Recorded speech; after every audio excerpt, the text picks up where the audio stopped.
आज हम बात करेंगे एक ऐसे व्यक्ति के बारे में जो आज हमारे बीच में तो नहीं है, लेकिन उनकी बनाई हुई चीज़ विश्व में बहुत ज़्यादा प्रसिद्ध है और इस चीज़ से लोगों को इतना फ़ायदा हुआ है, लोग बहुत ज़्यादा अब अवेयर हैं इस बारे में।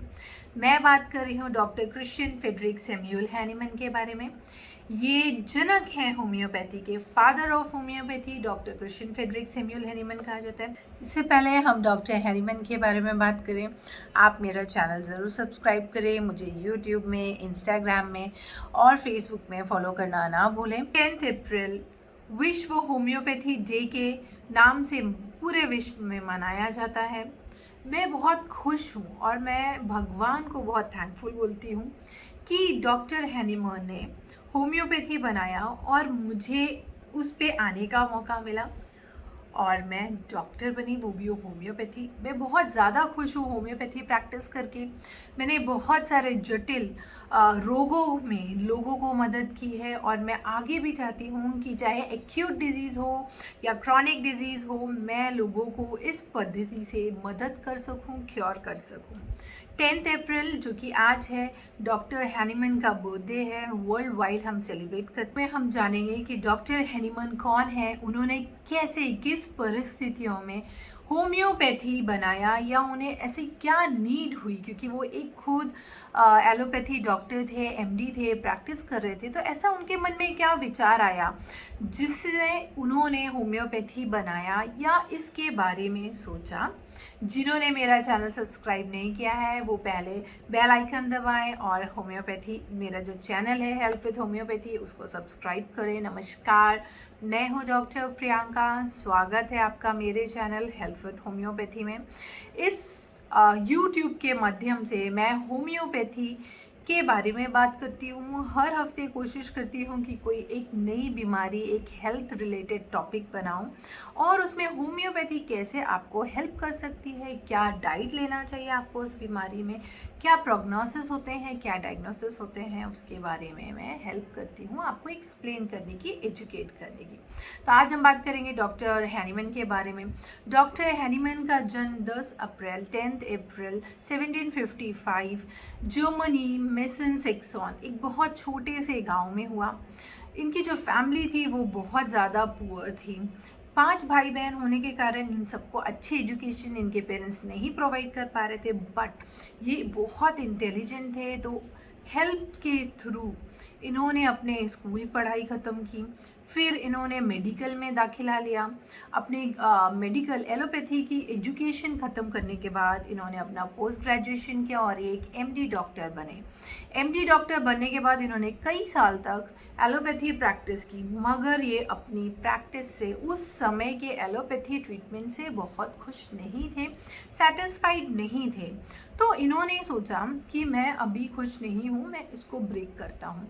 क्योंकि ये बहुत सारे लैंग्वेज के ज्ञानी थे, तो इन्होंने मेडिकल जर्नल्स को एक लैंग्वेज से दूसरे लैंग्वेज में कन्वर्ट करना चालू कर दिया। एक दिन जब कलिंस का मेडिकल जर्नल जो है उसको वो कन्वर्ट कर रहे थे, तो उसमें उन्होंने पढ़ा कुछ सिंकोना मेडिसिन के बारे में। तो इन्होंने उसमें सोचा कि अगर बीमार आदमी को हम ये दवा देते हैं और वो ठीक हो जाता है, तो अगर हम हेल्दी आदमी को देंगे तो उस पर क्या होगा। उस समय से उन्होंने बहुत सारे एक्सपेरिमेंट्स, ट्रीटमेंट्स चालू किए और प्रूव करने के लिए फिर उन्होंने अपनी एक जर्नल बनाई।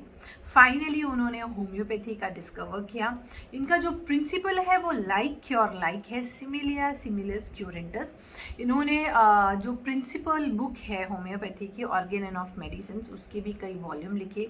जितने मेडिसिन इन्होंने प्रूफ किए उसके बारे में लिखते गए।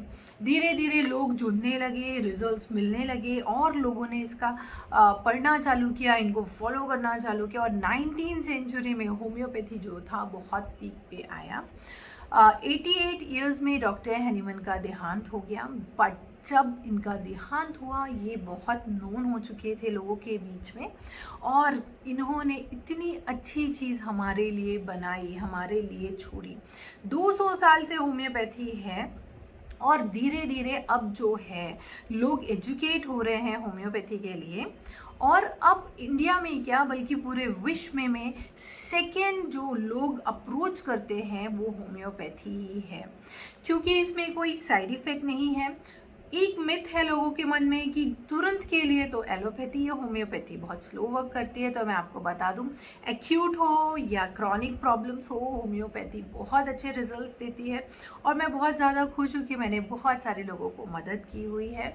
तो ये एक बहुत छोटा सा ब्रीफ डिस्कशन था होम्योपैथी के बारे में कि कैसे होम्योपैथी आया, कैसे डिस्कवरी हुई, कौन इसके जनक थे, उन्होंने क्या सोचा, कैसे सोचा और क्या क्या सोच के इन्होंने होम्योपैथी बनाया। जब इन्होंने होम्योपैथी बनाया तो बहुत कम मेडिसिन थे, फिर इनके जो फॉलोअर्स थे, दूसरे डॉक्टर्स थे जो कि बहुत इस पे रिसर्च करने चालू किए और उन्होंने और मेडिसिन बनाने चालू कर दिए। तो मैं आपको बता दूं, होम्योपैथी जो है इंडिविजुअलाइजेशन पे दी जाती है। अगर हम सोचें कि अगर एक दवा आपको दी बुखार सर्दी जुकाम के लिए, तो वो मैं ज़रूरी नहीं है कि सबको दूँ।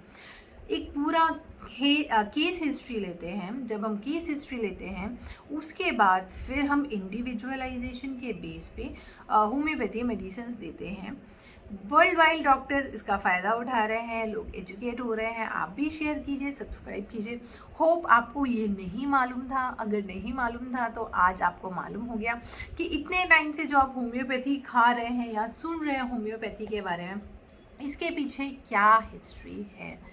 जर्मनी में आज भी बहुत चलता है, इंडिया में भी लोग बहुत ज़्यादा प्रेफर कर रहे हैं। गुजारिश है कि प्लीज़ गूगल करके आप अपने से सेल्फ होम्योपैथी मेडिकेशन ना करें। कई बार गलत चीज़ पे गलत दवा ले लेने से आप नुकसान में भी हो सकते हैं। मैं ये नहीं बोल रही हूँ कि आपको साइड इफ़ेक्ट होगा। होम्योपैथी जो है उस पर बहुत मिनिमम ड्रग क्वांटिटी होती है। उसके जो मॉलिक्यूल्स होते हैं वो इतने पोटेंटाइज किए जाते हैं कि सिर्फ वो आप पे हेल्दी एक्शन ही करेगी। बट अगर आपने बिना पढ़े, बिना सोचे समझे या किसी डॉक्टर से पूछे बगैर कोई होम्योपैथी मेडिसिन ली, तो हो सकता है वो आपको आगे जा कर के आपके ट्रीटमेंट में एक हिंड्रेंस बन जाए, एक बाधा बन जाए। तो होम्योपैथी में हम इंडिविजुअलाइजेशन करते हैं। आप जब भी सोचते हैं, चाहे एक्यूट प्रॉब्लम हो या क्रॉनिक हो, आप होम्योपैथी के बारे में ज़रूर सोचें। आप ये हमेशा सोचें कि डॉक्टर हैनीमैन, जो कि खुद एक एलोपैथिक एमडी डॉक्टर थे जिन्होंने प्रैक्टिस की, उनके मन में ऐसी क्या चीज़ें आई होंगी उस वक्त ट्रीटमेंट को लेके कि उनको एक नई डिस्कवरी करनी पड़ी, एक नया थेरापेटिक सिस्टम, एक अलग ऑल्टरनेटिव मेडिसिन सिस्टम बनाना पड़ा। तो आप समझिए ये काफ़ी सेफ़ है और आपकी हेल्थ पे इस पर कोई साइड इफ़ेक्ट नहीं पड़ने वाला है। 0 डे से लेकर के किसी भी एज में किसी भी बीमारी में आप होम्योपैथी ले सकते हैं, चाहे वो एक्यूट हो या क्रॉनिक हो। होम्योपैथी बहुत अच्छी वर्क करती है। ये मिथ है लोगों के मन में कि होम्योपैथी बहुत स्लो करती है इसलिए टाइम तो लगेगा, वैसा नहीं है। जितनी क्रॉनिक डिजीज़ होगी टाइम हर मेडिसिन में वैसे ही लगने वाले हैं। तो आज के लिए हमारे चैनल पे यही था कि कौन है डॉक्टर सैमुअल हैनीमैन, होम्योपैथी की डिस्कवरी कैसे हुई, 10 अप्रैल हर होम्योपैथ के लिए क्यों इतना खास है, क्यों इम्पॉर्टेंट है। और आगे भी मैं अपने चैनल में कुछ ना कुछ नई टॉपिक के साथ फिर आते रहूँगी। आज के लिए इतना ही है। आप सब्सक्राइब करें चैनल, मुझे यूट्यूब में फॉलो करें, मुझे फेसबुक में भी मैं डॉक्टर प्रियंका प्रिया के नाम से हूँ, और आप इंस्टाग्राम में भी प्रिय होम क्लिनिक के नाम से हमें फॉलो कर सकते हैं, जिससे आपको लेटेस्ट हेल्थ एडवाइस मिलती रहे। ख्याल रखिएगा, गर्मियाँ बढ़ रही है, अपने आप को हाइड्रेट रखिए। घर के छत में, घर के बाहर, घर की बालकनी में पानी प्लीज़ प्लेस करिए, क्योंकि एनिमल्स, बर्ड्स भी अब पानी पीना चाहेंगे और गर्मी इतनी ज़्यादा है कि सबको वाटर की ज़रूरत पड़ेगी। Thank you so much. अगले हफ्ते हम फिर मिलेंगे। अपना ख्याल रखिए।